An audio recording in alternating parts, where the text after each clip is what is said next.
सूचना केवल हमारे विचार हैं, वित्तीय सलाह नहीं। निर्णय लेने से पहले खुद शोध करें। किसी भी लाभ या हानि के लिए हम उत्तरदायी नहीं हैं। आज हम देख रहे हैं Prince Pipes and Fittings Limited के 2025-26 Q1 की standalone financial performance. Starting with the sales, पिछले क्वार्टर से सेल्स में -19.5% का डिक्रीज हुआ है, मगर कंपनी ने पिछले साल के मुकाबले मार्जिनल सेल्स डिक्लाइन रिपोर्ट किया, around -4%। Expenses -18.5% quarter on quarter decrease हो गए हैं, जो साल भर के -1% के डिक्लाइन के साथ अलाइन करता है। एक्सपेंसेस में डिक्रीज अच्छा है, लेकिन सेल्स में डिक्रीज निराशा की बात है। ऑपरेटिंग प्रॉफिट, जो पिछले साल के कंपैरिजन में -32% डाउन हुआ है, quarter on quarter around -28% decrease हुआ है। Operating profit margin OPM annual basis पे -3% से डिक्रीज हुआ है और पिछले क्वार्टर के कंपैरिजन में -1% से डिक्रीज हुआ है। एक्सेप्शनल आइटम्स को ऐड करके अदर इनकम पिछले क्वार्टर के कंपैरिजन में -52% गिर गई, बावजूद इसकी ईयरली ग्रोथ 7% हुई है। इंटरेस्ट एक्सपेंसेस पिछले क्वार्टर से 55.5% अप हुआ, लेकिन ईयर ओवर ईयर इंक्रीज लगभग 2.5 गुना हुआ है। डिप्रिशिएशन कॉस्ट्स में 13% का क्लाइम देखने को मिला और ईयरली बेसिस पे 19.5% का इंक्रीज देखा गया। Profit before tax annually -81% decrease हुआ, लेकिन प्रीसीडिंग क्वार्टर से -79% डिक्रीज हुआ है। इस साल कंपनी ने 27% टैक्स पे किया और क्वार्टरली कंपनी ने 24% टैक्स पे किया है। नेट प्रॉफिट ने ईयर ऑन ईयर -80.5% का डिक्लाइन दिखाया, लेकिन लास्ट क्वार्टर से -80% का कंट्रैक्शन हुआ है। इस क्वार्टर के दौरान कंपनी का परफॉर्मेंस इतना अच्छा नहीं रहा।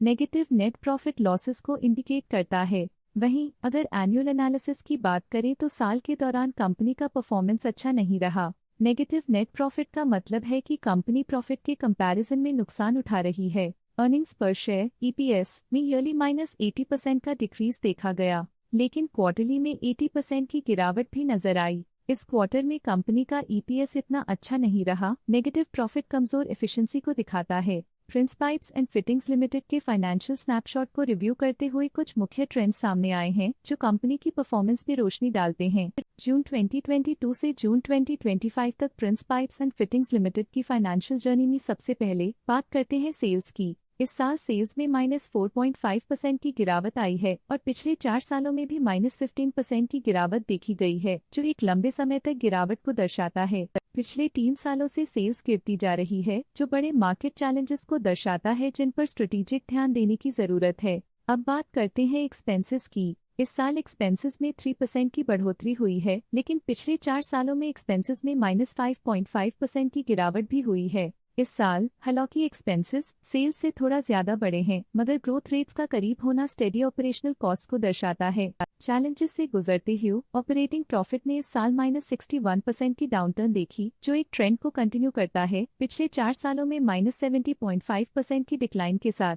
कठिन दौर से गुजरते हुए नेट प्रॉफिट में इस साल -87.5% की गिरावट आई है, जो पिछले 4 सालों में -90.5% की गिरावट के साथ चुनौती पेश करता है। EPS के लिए रास्ता कठिन रहा है। इस साल EPS -100.5% डिक्रीज हुआ और पिछले 4 सालों में कुल मिलाकर -100.5% की गिरावट हुई है। चलिए अब बात करते हैं शेयर होल्डिंग पैटर्न की। प्रिंस पाइप्स एंड फिटिंग्स लिमी की शेयर होल्डिंग रिपोर्ट्स कुछ इस प्रकार की हैं, जो अननोन 2025 के तक चलता है। ये रिपोर्ट कंपनी के शेयर्स की डिटेल्ड जानकारी देता है, जिसमें promoters, promoter groups, foreign investors, public investors और सरकारी एंटिटीज शामिल हैं।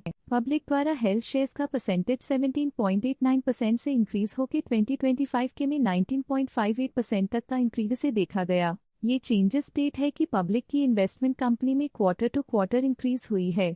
जब कंपनी के शेयर्स का अधिकतम हिस्सा प्रमोटर्स, FII, DII या गवर्नमेंट के पास होता है, तब ये माना जाता है कि कंपनी मजबूत हाथों में है, जो स्थिरता और मजबूत समर्थन को दर्शाता है और इस मार्केट की स्थिरता बनी रहती है। DII, डोमेस्टिक इंस्टीट्यूशनल इन्वेस्टर्स, ने अपना शेयर होल्डिंग 2025 में 14.98% से 2025 में 15.73% तक इंक्रीज किया। ये बताता है कि डोमेस्टिक इंस्टीट्यूशंस ने कंपनी में अपना इंटरेस्ट 0.75% तक इंक्रीज किया है। फॉरेन इंस्टीट्यूशनल इन्वेस्टर्स की शेयर होल्डिंग में थोड़ा डिक्रीज आया 2025 के से 2025 के में, जो दिखाता है कि फॉरेन इंस्टीट्यूशंस ने अपने स्टेक को क्वार्टर टू क्वार्टर -2.44 से डिक्रीज किया है, जिसे पता चलता है कि उन्होंने अपनी इन्वेस्टमेंट्स को पुल बैक किया है।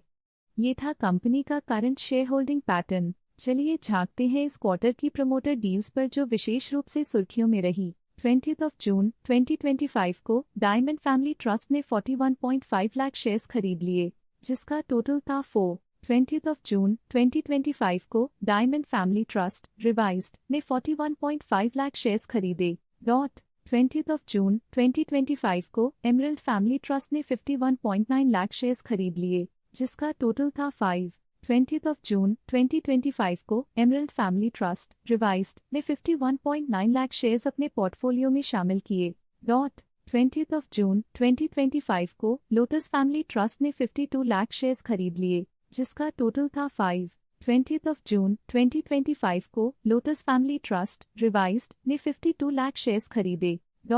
20 जून 2025 को पराग जयंत छेदा ने 83 लाख शेयर्स पोर्टफोलियो से हटा दिए, जिसका टोटल था 8। तो ये थी इस क्वार्टर की कुछ सर्वाधिक चर्चित प्रमोटर डील्स जो दिखाती है बाजार के नए रुझान। अब नजर डालते हैं प्रिंस पाइप्स एंड फिटिंग्स की स्टॉक रिकमेंडेशन पे। इस स्टॉक का करंट प्राइस 439.75 रुपीस चल रहा है। ICICI सिक्योरिटीज ने स्टॉक की बाय रिकमेंडेशन दी थी। उन्होंने स्टॉक का टारगेट प्राइस 723 का अनुमान लगाया था। रिकमेंडेशन के समय स्टॉक का प्राइस 562.45 चल रहा था, जो करंट प्राइस से 65.8% अप है। जियोजेट ने स्टॉक की बाय रिकमेंडेशन दी थी।